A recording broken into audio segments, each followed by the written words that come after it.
C'est une réalité en fait. Peut-être qu'un certain nombre de tour opérateurs traditionnels, qui ont un mode de production traditionnel, ne se portent pas forcément très bien, mais la vente de package se porte extrêmement bien, puisqu'en fait tout le monde veut faire du package et beaucoup d'acteurs en font, les compagnies aériennes, les hôteliers, les agences en ligne veulent fabriquer du package, etc., etc.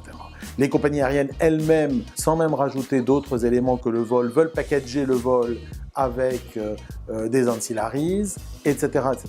Et donc en fait, le fait de vendre quelque chose qui ne soit plus un élément unitaire, mais regrouper plusieurs éléments, c'est un élément d'actualité et d'avenir.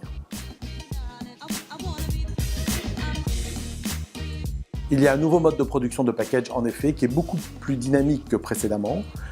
Sur l'élément central que représente l'hôtel, en effet, on peut de plus en plus s'interconnecter avec des sources qui permettent l'automatisation de la vente de l'hôtel. Sur l'aérien, évidemment, l'interconnexion avec les GDS ou avec des plateformes low cost, et y compris sur les transferts, les activités, ce qu'on appelle les ancillaries, il y a de plus en plus moyen de se connecter avec des sources et donc d'automatiser l'ensemble du processus de fabrication et de distribution du package. Ces nouveaux packages peuvent se vendre concomitamment avec les packages traditionnels et donc être dans des processus de vente qui sont uniformes et qui sont efficaces en tant que tels. Ils n'ont pas besoin d'être introduits dans des nouveaux processus de vente qui complexifieraient et les interfaces de vente et la vie des acheteurs, des voyageurs, qui devraient essayer de comparer les offres dans deux processus de vente différents.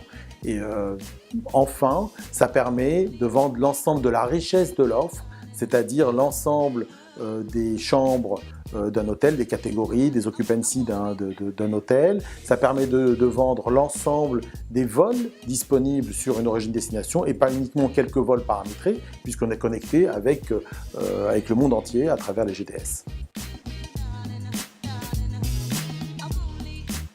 Oui, alors en effet, ça ouvre la voie à de nouveaux acteurs, mais il ne faut pas que ces nouveaux modes de production empêchent les acteurs plus traditionnels de s'y mettre et de reprendre leur part du marché sur ce marché du package. C'est à leur portée, certains s'y sont déjà mis, certains sont en train de s'y mettre, donc évidemment c'est à leur portée. Si c'est à la portée de nouveaux acteurs, c'est a fortiori à la portée des acteurs qui ont un savoir-faire, une connaissance du contenu de ces packages. Parce qu'une fois qu'on a parlé de technologie, une fois qu'on a parlé de façon de faire, il n'empêche que l'essentiel reste dans le contenu tarifaire, dans le contenu des destinations, dans le contenu des hôtels, etc. Et donc ça après, le fait de constituer des vacances à travers un contenu pertinent, à travers des clubs par exemple, ça reste plus qu'à la portée, ça reste le cœur du métier des tour opérateurs.